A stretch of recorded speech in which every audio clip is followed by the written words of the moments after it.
जी हाँ गाइस, आपने बिल्कुल सही टाइटल पढ़ा है। सिर्फ एक मिस्ड कॉल और पता नहीं भैया क्या क्या हो सकता है। तो गाइस, आज मैंने आपको एक्सप्लेन किया है सिम स्वैपिंग के बारे में। एक बहुत ही खतरनाक केस आया है दिल्ली में, पहली बार ऐसा हुआ है जो ये केस आया है इतना खतरनाक। तो क्या है ये सिम स्वैपिंग, कैसे एक मिस कॉल से क्या क्या हो सकता है और आप कैसे बच सकते हो, बहुत इंपॉर्टेंट चीज़ है। मैं आपसे रिक्वेस्ट कर रहा हूँ कि इस वीडियो को आप एंड तक देखना और शेयरिंग ज़रूर होनी चाहिए, है ना। और किसी बटन पे आप हाथ मारो या ना मारो, लेकिन शेयरिंग के लिए मैं आपको कहूँगा ये वीडियो बहुत इंपॉर्टेंट है। ब्लाइंड कम्युनिटी तक भी ये वीडियो ज़रूर पहुंचनी चाहिए, क्योंकि हम लोग भी इन चीज़ों का ध्यान बिल्कुल भी नहीं रखते और यहाँ पर सिम स्वैपिंग बहुत ही आसानी से हो जाती है। स्पेशली हम लोग को तो आदत है भैया ये 1 to 1 पे कॉल करना, कस्टमर को मिलाना भैया, तो यही सब चीज़ें होती है इसमें। तो इसलिए कह रहा हूँ बस शेयर ज़रूर करना, और मैं कुछ भी नहीं कहूँगा। मैं उम्मीद करता हूँ कि आप इस वीडियो से कुछ ना कुछ ज़रूर सीखेंगे। तो चलिए फ्रेंड्स, वीडियो को स्टार्ट करते हैं। सो गाइज, यहाँ पर थोड़े दिन पहले एक व्यक्ति के साथ हुआ क्या था कि यहाँ पर वो दिल्ली के रहने वाले हैं, है ना। तो वो यहाँ पर अपने काम वाम कर रहे थे, तो उनको फ़ोन आया, है ना। उन्होंने फ़ोन उठाया, वो ब्लैंक कॉल था, उसमें कोई आवाज़ नहीं आ रही थी, ठीक है। तो उन्होंने कट कर दिया हेलो हेलो बोल के। तो बार बार जो उनको कॉल आए जा रहा था, तो उन्होंने यहाँ पर अपने फ़ोन को एयरप्लेन मोड पे डाल दिया। लेकिन जैसे ही उन्होंने एयरप्लेन मोड अपने फ़ोन का जो है वापस से बंद किया और देखा, तो उनको मैसेजेस मिले हुए थे 5-5। क्या मैसेज थे वो? पांचों ही थे अलग अलग ट्रांजैक्शन के। गाइज, यहाँ पर 5 ट्रांजैक्शन की गई थी। 12 लाख का एक, 12 लाख का एक, 10 लाख का एक, फिर 10 लाख का एक, फिर 4,63,000 का एक। मतलब 48,63,000 जो है उनके अकाउंट से चले गए। कैसे? कुछ भी नहीं हुआ गाइज, उन्होंने सिर्फ फ़ोन उठाया और हेलो हेलो बोला। अरे भैया, हेलो हेलो बोलने से होता है क्या कुछ? तो उनके साथ ऐसे ही हुआ था। अब गाइज, यहाँ पर पुलिस ने इसके बारे में सिम स्वैपिंग बताया है कि सिम स्वैपिंग इसकी वजह है। तो इस सिम स्वैपिंग होता क्या है? सो गाइज, यहाँ पर सिम स्वैपिंग का मतलब है अदला बदली। स्वैपिंग का मतलब क्या होता है? अदला बदली करना, है ना। तो अब यहाँ पर होता क्या है गाइज, आपको पता है कि आपकी पर्सनल इन्फॉर्मेशन इंटरनेट पर बहुत ज़्यादा रहती है। आप अगर इंटरनेट पर हो तो आप सिक्योर नहीं हो, और वैसे ही आप कहीं कहीं जो है अपनी पर्सनल इन्फॉर्मेशन भरते रहते हो। वो पर्सनल इन्फॉर्मेशन क्या होती है? आपका नाम, आपका एड्रेस, है ना। और मोस्टली जो आप नाम, एड्रेस ये सब भरते हो ना, डेट ऑफ बर्थ, ये सब आपके आधार कार्ड भी पर भी होता ही है। मोस्टली 80-75% केसेस में सेम ही होता है आधार कार्ड वगैरह पर भी। तो फ्रॉडियस्ट करते क्या है, आपकी पर्सनल इन्फॉर्मेशन पहले कलेक्ट करते हैं, है ना। अब वो कैसे भी कलेक्ट कर सकते हैं, जैसा कि मैंने बताया, आप कब कहीं कहीं भरते रहते हो, या आपको कोई लिंक आ सकता है, उसमें भी आप क्लिक करोगे तो पर्सनल इन्फॉर्मेशन चली जाएगी। और कुछ लॉटरी के मैसेज आते हैं, वो भी वहाँ पर भी आपको अपना डायरेक्ट आधार कार्ड वगैरह मांगा जाता है ना। तो कहीं से भी आपका Aadhaar card, voter card, PAN card, इनमें से कुछ भी अगर किसी ने कुछ फ़ोटो वोटो मांग ली, तो बस वो उसका प्रिंट आउट निकलवाएंगे और आपके डॉक्यूमेंट्स तैयार। अब आपको पता है ये डॉक्यूमेंट से क्या क्या हो सकता है। और इसी से एक चीज़ भी होती है सिम स्वैपिंग। अब इससे होता क्या है गाइज, यहाँ पर आपकी जो ओरिजिनल सिम चल रही है उसको बंद करके, अगर कोई एयरटेल की सिम है या जियो की सिम है, तो एयरटेल के जो है रिटेलर शॉप पे जाएगा, एयरटेल स्टोर पे जाएगा, तो उसको वो डॉक्यूमेंट दिखाएगा और कहेगा ये नंबर है ऐसा ऐसा। वो आपका नंबर बताएगा, ये मेरा नंबर था, ये गुम गया था, तो इसको दोबारा से चालू कर दो। तो बस जैसे उन्होंने डॉक्यूमेंट्स दिखाए, आपका नंबर उस सिम पर अलॉट हो गया। और बस आगे तो मेरे को कुछ बताने की आवश्यकता ही नहीं है। जैसे ही वो सिम अपने फ़ोन में डालेगा कोई भी व्यक्ति, उसके पास सारा एक्सेस है, आपके कॉल है, आपके ओटीपी है, कुछ भी है। और आपको पता ही है, फिर ओटीपी है तो अपना यूपीआई ऐप भी खोल लेगा वो आपकी बैंकिंग वाली, और बस गया पैसा। ये होता है सिम स्वैपिंग। तो दोस्तों, ये बहुत ही खतरनाक चीज़ यहाँ पर हो सकती है। आपको सिंपल सा मैं ये कहना चाहूँगा कि कहीं भी आपको अपनी पर्सनल इन्फॉर्मेशन नहीं शेयर करनी, और स्पेशली अपने आधार कार्ड पे ना गाइज, आप वो नंबर मत रखो जो आपका प्राइमरी नंबर है, कोई सेकेंडरी नंबर रखो, जिससे कि ये समस्या गाइज ना हो। बहुत प्रॉब्लम होती है, बहुत ज़्यादा, आपको पता भी नहीं चलेगा और ऐसा हो जाएगा, है ना।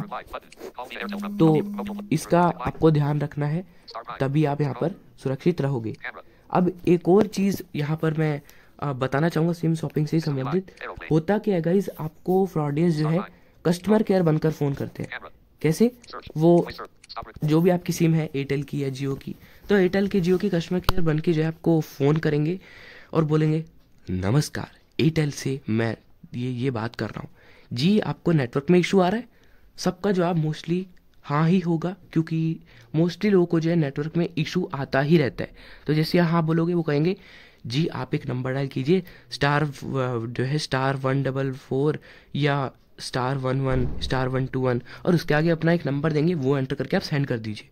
बस जैसे ही आपने ये किया, उससे क्या होगा कि आपके फ़ोन की कॉल फॉरवर्डिंग उस नंबर पे एक्टिव हो जाएगी। जी हाँ, कॉल फॉरवर्डिंग एक्टिव करने के लिए कोड होता है जो कि आपसे एंटर करवाया जाएगा और अपना नंबर बताया जाएगा, और बस जैसे ही आपने उसको एंटर किया, एसएमएस किया, आपकी उस नंबर पर कॉल फॉरवर्डिंग एक्टिव। और फिर तो भैया पता ही है, क्योंकि आपको पता है कॉल वाला भी ओटीपी आता है, तो कॉल वाले ओटीपी से भी जो है वेरीफाई कर लिया जाएगा, आपका ऐप खुल देगा। एक तो ये होती है सिम स्वैपिंग। एक और होती है कस्टमर केयर बन के आपको फ़ोन करते हैं वो, और एक और नंबर डायल करवाते हैं 12111, कुछ तो ऐसा नंबर है, जिससे गाइस होता क्या है ना, आपकी रिक्वेस्ट चली जाती है सिम अपग्रेडेशन के लिए, है ना, शब्द अटक रहा है इंग्लिश में। तो इससे होगा क्या यहाँ पर गाइज, आपको पता होगा जब 4G आया था तो आपने 3G या 2G से सिम जब अपग्रेड करवानी थी तो किसी भी प्रकार के आपको डॉक्यूमेंट नहीं लगे थे, आप गए थे, एक एसएमएस किया गया था और बस बिना डॉक्यूमेंट के आपको सिम अलॉट कर दी गई थी। यही होता है, अगर ये नंबर भी आपने गलती से डायल कर दिया तो बस आपका नंबर बिना डॉक्यूमेंट्स के अलॉट हो जाएगा, फिर तो पर्सनल इन्फॉर्मेशन की भी आवश्यकता नहीं है ना। तो गाइस कितने सारे केसेस यहाँ पर होते हैं, मतलब इतने सारे तरीके यहाँ पर निकाल लिए गए हैं।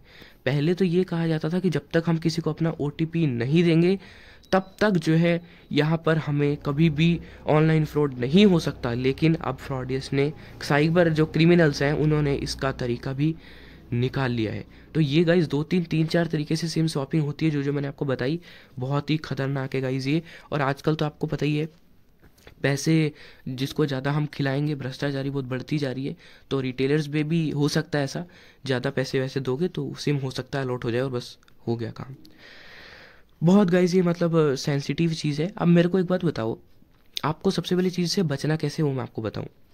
सबसे पहला तो अपनी पर्सनल इन्फॉर्मेशन गाइस आपको कहीं भी जितना हो सके ना उतना छुपा के रखो। कहीं पर भी आपको रियल इन्फॉर्मेशन नहीं देनी। अगर आप अपना अकाउंट बना रहे हो कहीं पब्लिक के लिए बना रहे हो तो आप दे सकते हो थोड़ा बहुत, लेकिन अगर आप कोई ऐसे ही बना रहे हो जो आपके बीच में रहने वाला, तो आप अपना ओरिजिनल नाम एड्रेस वहाँ पर मत दो, है ना। आप पर्सनल इन्फॉर्मेशन मत बनाओ अपनी कहीं पर भी। और किसी को भी आपको आधार कार्ड वगैरह नहीं भेजना है। अगर आपने उसकी फ़ोटो भेज दी, वो सारे डॉक्यूमेंट निकाल लेगा प्रिंट आउट और बस फिर हो जाएगा फिर। तो ये आपको आधार कार्ड वगैरह किसी को नहीं भेजना है। अब यहाँ पर अगर आपको कोई कॉल आता है तो सबसे पहली चीज़ आपको नोटिस करना है, वो अगर कोई स्पैम नंबर से कॉल आता है तो वहाँ पर फ़ोन दिखाता है कि ये स्पैम है, स्पेशली वो नंबर 1 से शुरू होते हैं, 0 से शुरू होते हैं, तो यहाँ पर आपको वो कॉल उठाना नहीं है। सबसे पहली चीज़, अब गलती से अगर आपने उठा लिया है तो यहाँ पर अगर आपको वो कॉल बार बार आ रहा है ना, तो आप समझ लो वो फ्रॉड है। सबसे पहली चीज़ तो पहली बार में उठाना नहीं है, आगे से आपको ध्यान रखना है जब तक कोई अननोन नंबर है और 0 या 1 से शुरू है, स्पेशली तब, या 4 से, आपको उठाना नहीं है। अगर यहाँ पर आपको बार बार कॉल्स आ रहे हैं तो पक्का ही नहीं उठाना है। अब अगर आपने गलती से यहाँ पर उठा भी लिया है तो तुरंत आपकी सिम से नेटवर्क चला जाएगा, क्योंकि वो सिम स्वैपिंग कर देते हैं। तो यहाँ पर आपको तुरंत अपने डॉक्यूमेंट लेके रिटेल स्टोर पे जाना है, रिटेलर के पास कि ऐसे ऐसे मेरी सिम बंद हो गई, मैंने कुछ नहीं किया। तो वो सिम हो सकता है तुरंत उसके एक्टिवेट होने से पहले आपको मिल जाए, लेकिन सिम तुरंत एक्टिवेट हो जाती है। तो इस चीज़ का भी आपको यहाँ पर ध्यान रखना है। अब अगली चीज़ गई, यहाँ पर एक बात बताओ, अगर आपको कोई कहेगा कि यहाँ पर और भी बहुत सारे तरीके हैं, आपको ये भी बताया जाएगा कि आपको जब फ़ोन आएगा तो अपना आधार कार्ड का ये बताइए, वो बताइए, फ़ोटो भेजिए, तो भैया ये बताओ कि अगर कोई कह रहा है कि नेटवर्क नहीं आ रहे तो उससे आधार कार्ड का क्या संबंध है, और ऐसा क्यों होगा कि नेटवर्क जाते हैं हमारे। ऐसा कभी नहीं होता भैया आधार कार्ड लेके हमारा टंगाएंगे क्या भैया टावर की जगह पे, ऐसा कभी नहीं होता गाइज, है ना। सिर्फ आपको ये बहलाया जाता है, लेकिन आजकल तो मतलब ऐसी ऐसी चीज़ें आ गई कि लोग विश्वास भी नहीं कर सकते। तो गाइज यही सारे तरीके यहाँ पर आप, मैं डर गया भैया स्क्रीन तो नहीं बंद होगी, तो यही सारी तरीके गाइज आपको फॉलो करने हैं, जिसके अगर आप ये उपाय अपनाते हो तो बच सकते हो आप। बाकी आपके हाथ में है कि आप कितना सिक्योरिटी सुरक्षा रखते हो, लेकिन इसको हल्के में मत लीजिए। इस सिम स्वैपिंग बहुत ज़्यादा फैल रहा है, पहले भी बहुत चला था, अब भी बहुत ज़्यादा चल रहा है। तो मैंने आपको समझा दिया सिम स्वैपिंग होता क्या है। तो उम्मीद है आपको सब कुछ समझ में आ गया होगा। कैसी लगी आपको वीडियो कमेंट करके बताइए, अच्छी लगी हो तो लाइक कर देना, सभी के साथ शेयर कर देना, चैनल को सब्सक्राइब कर लो, बेल आइकन को ऑल पर सेलेक्ट कर लो, ऐसी ही वीडियोस आपके लिए आती रहेगी। व्हाट्सएप और टेलीग्राम ग्रुप में आप लोग अबाउट पेज से जुड़ सकते हो। फीमेल्स के लिए भी अलग से ग्रुप्स बनाए गए हैं, तो वो भी वहाँ पे जाकर जुड़ सकते हैं। अगर आपका कोई भी क्वेश्चन है तो आप कमेंट बॉक्स में पूछ सकते हो। ये वीडियो देखने के लिए आपका बहुत बहुत धन्यवाद। मिलते हैं किसी नेक्स्ट वीडियो में, तब तक के लिए बाय बाय।